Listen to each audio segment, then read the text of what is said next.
کو نقش کرو تاکہ کسی کو مایوسی نہ ہو۔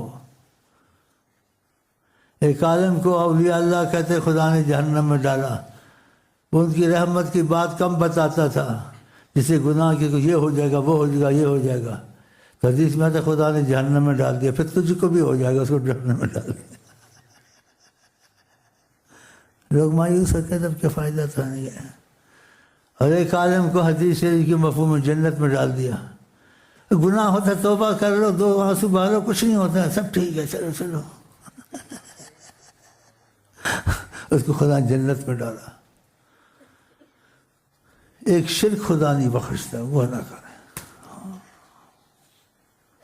اس کی سوا 1000 قتل 100 قتل ہو چاہے تو بخش دے، لیکن کرنے کو نہیں کہا ہے۔ ہو جائے تو ایسے کیا ہے خدا نے، 100 قتل کیے معاف کر دیا، اور انصاف کیا، ایک بلی کو حبس کیا، خدا نے جہنم میں ڈالا۔ آقا جی نے پوچھا جبریل سے، جہنم میں عورت جل رہی، کہا اس نے اس کو حبس کیا تھا، بلی کو بھوکی مر گئی تھی، خدا نے انصاف کیا۔ انصاف کرے تو ہم لوگ بچ نہیں سکتے ہیں، کرم کر دے ساری دنیا کو قتل کر دو پھر معافی ہے۔ تو اللہ سے ہمیشہ کرم کا تقاضا مانگے، اور گناہ ہو تو اپنے کو نوٹ کریں کہ تم میں شرم حیا ہے، تم کو خوف آیا،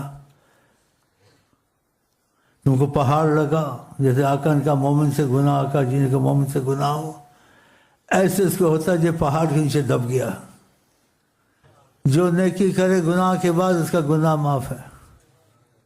آقا جی نے بات کی، قرآن اتر آیا، ان الحسنات یذہبن السیئات، جو نیکیاں گناہ کو مٹا دیتی ہیں۔ تو دیکھو پھر نماز نہیں چھوڑنی چاہیے۔ تو اللہ تعالیٰ پہلی چیزوں سے بچائے، ہو جائے تو ان کا اس سے ذریعہ نجات نصیب کرے، تاکہ ان گناہوں کا وبال نہ دنیا میں آئے نہ آخرت میں آئے۔ ہاں، اگر ان کا ایمان سے گناہ ہوتا اس کو پہاڑ رکھتا ہے، جو پہاڑ سے دب گیا تو اس کے گناہ نیکی بن جاتے ہیں۔ تو خدا بچائے، اگر ایسا ہو جائے تو خدا ہم میں ایمان والی حالت پیدا کرے۔ اور بھی حدیثیں، لیکن وقت چلا جائے گا۔ مطلب ہے خدا کی رحمت میں بڑی گنجائش ہے، مایوس نہیں ہونا چاہیے۔ ہاں، قتل کو، زنا کو کبیرہ گناہ کہا ہے، مایوسی کو کفر کہا ہے۔ جو مایوس ہو وہ کفر ہوتا ہے، زنا قتل سے بھی بڑا ہے۔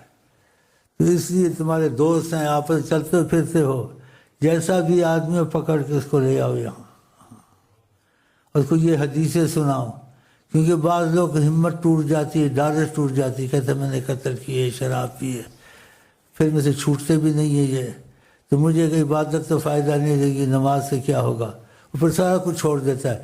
شیطان اس کے دل میں ایسے ڈالتا ہے، اور آپ اس کے دل میں یہ ڈالیں تو اس کی ڈارس بچ گئی۔ حدیث ہے، قرآن ہے، اللہ شرک سے ہر چیز معاف کرتا ہے۔ کہ تم کو احساس ہے نا کہ کیوں ایسے ہوا، اسی احساس کے ساتھ اپنی کی محبت خدا سے بڑھاؤ، گھٹاؤ مت کہ سب کچھ چھوڑ دیا، فائدہ نہیں، ویسے ایسے ہوتا ہے۔